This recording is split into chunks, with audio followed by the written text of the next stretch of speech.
Bugün sevilən sənətçi Tacir Şahmalıoğlu'nun ailəsində xoş gündür. Oğlu Şahmalının xına yaxtısı mərasimi keçirilir. Gecədən yayılan görüntülər sosial şəbəkələrdə maraqla qarşılanıb. Ailə üzvləri və yaxın dostların qatıldığı məclisdə musiqi, rəqs və duyğulu anlar diqqət çəkib. Tacir Şahmalıoğlu bu özəl gündə oğlunun sevincini qonaqlarla bölüşüb.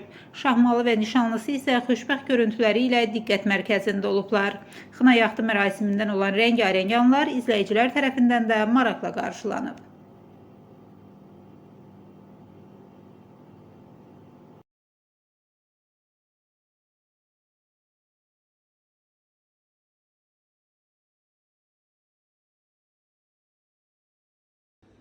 Öz bəyanəsini verib. Şahmalı həqiqətən də insan kimi insandır, qürurlu oğlandır, oturuşunu duruşunu biləndir, yersiz gülməz, yersiz danışmaz və mən də ona